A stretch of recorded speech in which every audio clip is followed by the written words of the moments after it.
اردو ادب کی متعدد تصانیف ایسی ہیں جن پر مختلف الزامات کے تحت مقدمات چلے۔ ایسی تصانیف ضبط ہوئیں اور بعض مصنفین کو قید و بند یا جرمانے کی عقوبتیں بھی برداشت کرنا پڑیں۔ ان تصانیف میں ڈپٹی نذیر احمد کی امہات الامہ، منشی پریم چند کی سوز وطن اور ترقی پسند افسانہ نگاروں کے مجموعے انگارے کے نام سر فہرست ہیں، مگر سعادت حسن منٹو تمام مصنفین پر بازی لے گئے۔ قیام پاکستان سے قبل منٹو کے 3 افسانوں کالی شلوار، دھواں اور بو پر فحاشی کے الزامات میں مقدمے چلے، جن میں ان کو سزائیں بھی ہوئیں، لیکن ہر مرتبہ اپیل کرنے پر عدالت میں منٹو اور ان کے افسانوں کو فحش نگاری کے الزام سے بری کر دیا۔ قیام پاکستان کے بعد منٹو نے جو پہلا افسانہ تحریر کیا اس کا نام ٹھنڈا گوشت تھا۔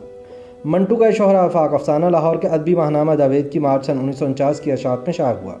30 مارچ سن 1949 کو رسالے کے دفتر پر چھاپا پڑا اور اس کی تمام کاپیاں ضبط کر لی گئی۔ چھاپے کا سبب ٹھنڈا گوشت کی اشاعت تھی۔ 7 مئی سن 1949 کو حکومت پنجاب کی پریس لا برانچ نے سعادت حسن منٹو کے علاوہ جاوید کے مدیر عارف عبدالمتین اور ناشر نصیر انور کے خلاف ٹھنڈا گوشت کی اشاعت پر مقدمہ درج کروا دیا۔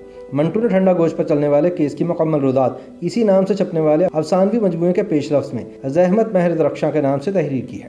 منٹو لکھتے ہیں کہ جب ہندوستان کی سکونت ترک کر کے جنوری سن 1948 میں لاہور پہنچا تو 3 مہینے تک میرے دماغ کی حالت عجیب و غریب رہی۔ مجھے سمجھ میں نہیں آتا تھا کہ میں کہاں ہوں، ہندوستان میں ہوں یا پاکستان میں۔ بار بار دماغ میں الجھن پیدا کرنے والا سوال گونجتا، کیا پاکستان کا ادب علیحدہ ہوگا؟ اگر ہوگا تو کیسے ہوگا؟ منٹو مزید لکھتے ہیں کہ میرے ذہن میں ایک اور سوال یہ تھا کہ وہ سب کچھ جو غیر منقسم ہندوستان میں لکھا گیا اس کا مالک کون ہے؟ کیا اس کو بھی تقسیم کیا جائے گا؟ کیا ہندوستانی اور پاکستانی کے بنیادی مسائل ایک جیسے نہیں؟ کیا ہماری ریاست مذہبی ریاست ہے اور ریاست کے تو ہم ہر حالت میں وفادار رہیں گے، مگر کیا ہمیں حکومت پر نکتہ چینی کی اجازت ہوگی؟ آزاد ہو کر کیا یہاں کے حالات فرنگی عہد حکومت کے حالات سے مختلف ہوں گے؟ اس کے بعد سعادت حسن منٹو فیض احمد فیض، چراغ حسن حسرت، احمد ندیم قاسمی اور ساحر لدھیانوی سے ملے، مگر کوئی بھی ان کے سوالات کا جواب نہیں دے سکا۔ اس دوران منٹو نے ہلکے پھلکے مضامین لکھنے شروع کیے جو امروز میں شائع ہوئے۔ ان کے مضامین کا یہ مجموعہ بعد میں تلخ، ترش اور شیریں کے عنوان سے شائع ہوا۔ اسی زمانے میں احمد ندیم قاسمی نے لاہور سے نقوش جاری کیا۔ قاسمی کی فرمائش پر منٹو نے پاکستان میں اپنا پہلا افسانہ ٹھنڈا گوشت تحریر کیا۔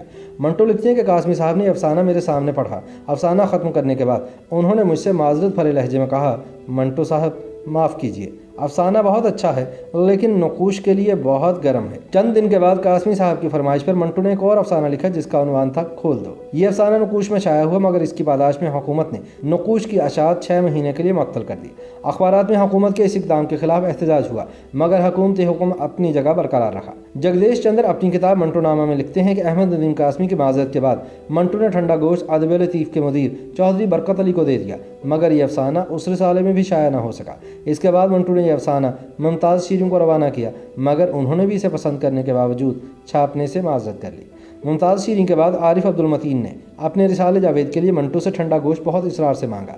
اس وقت یہ افسانہ سویرا کے مالک چودھری نذیر احمد کے پاس تھا، چنانچہ منٹو نے ایک رکا ان کے نام لکھا جو کچھ یوں تھا، جاوید والے اپنا پرچہ ضبط کروانا چاہتے ہیں، براہ کرم ان کو ٹھنڈا گوشت کا مسودہ دے دیجیے۔ یوں عارف عبدالمتین نے یہ افسانہ حاصل کر لیا اور اسے اپنے ادبی رسالے جاوید کے مارچ سن 1949 کے ایڈیشن میں شائع بھی کر دیا۔ منٹو نے لکھا کہ جاوید کے دفتر پر اس افسانے کی اشاعت کے بعد پریس لا برانچ کے انچارج چودھری محمد حسین نے چھاپا مارا اور رسالے کی تمام کاپیاں ضبط کر لی۔ منٹو لکھتے ہیں کہ گو ضعیفی کے باعث چودھری محمد حسین کے ہاتھ کمزور ہو چکے تھے، مگر انہوں نے زور کا ایک جھٹکا دیا اور پولیس کی مشینری حرکت میں آ گئی۔ ٹھنڈا گوشت منٹو کے لیے بہت گرم افسانہ ثابت ہوا۔ اس نے منٹو جیسے سخت جان کے قصبل نکال کر رکھ دیے۔ معاملہ پریس ایڈوائزری بورڈ کے سامنے پیش ہوا، جس کے کنوینر پاکستان ٹائمز کے ایڈیٹر فیض احمد فیض تھے اور بورڈ میں سول اینڈ ملٹری گزٹ کے FW بیسٹن، زمیندار کے مولانا اختر علی، نوائے وقت کے حمید نظامی، سفینہ کے وقار امبالوی اور جدید نظام کے امین الدین صحرائی شامل تھے۔ چودھری محمد حسین نے بورڈ کے سامنے پرچے کے دیگر واقعانہ اور اشتعال انگیز مضامین پیش کیے، مگر بورڈ نے ان تمام الزامات کو تسلیم کرنے سے انکار کر دیا۔ تاہم نزلہ بالآخر ٹھنڈا گوشت پر گرا۔ فیض صاحب نے اسے غیر فحش قرار دیا، مگر مولانا اختر علی، وقار امبالوی اور حمید نظامی نے اسے ملعون قرار دیا۔ فیصلہ یہ ہوا کہ اب معاملہ عدالت پر چھوڑ دیا جائے۔ چند دن بعد منٹو اور جاوید کے ناشر نصیر انور اور مدیر عارف عبدالمتین گرفتار کر لیے گئے۔ منٹو کی ضمانت ان کے دوست شیخ سلیم نے دی۔ ممتاز شاعر اور ماہر قانون میاں تصدق حسین خالد نے خود بھی مقدمے کی پیروی کرنے کی پیشکش کی، جو منٹو نے شکریہ کے ساتھ قبول کر لیا۔ ٹھنڈے گوشت کا مقدمہ میجسٹریٹ AM سعید کی عدالت میں پیش ہوا۔ استغاثے کی جانب سے مسٹر محمد یعقوب، محمد طفیل حلیم اور چند دیگر افراد پیش کیے گئے۔ صفائی کے گواہان میں سید عابد علی احمد، احمد سعید، عبدالحکیم، ڈاکٹر سعید اللہ، فیض احمد فیض، غلام مصطفیٰ تبسم اور ڈاکٹر آئی لطیف نے منٹو کے حق میں بیانات قلم بند کروائے۔ عدالت کی جانب سے 4 گواہ تاجور نجیب آبادی، آغا شورش کاشمیری، ابو سعید بزمی اور محمد دین تاثیر پیش ہوئے۔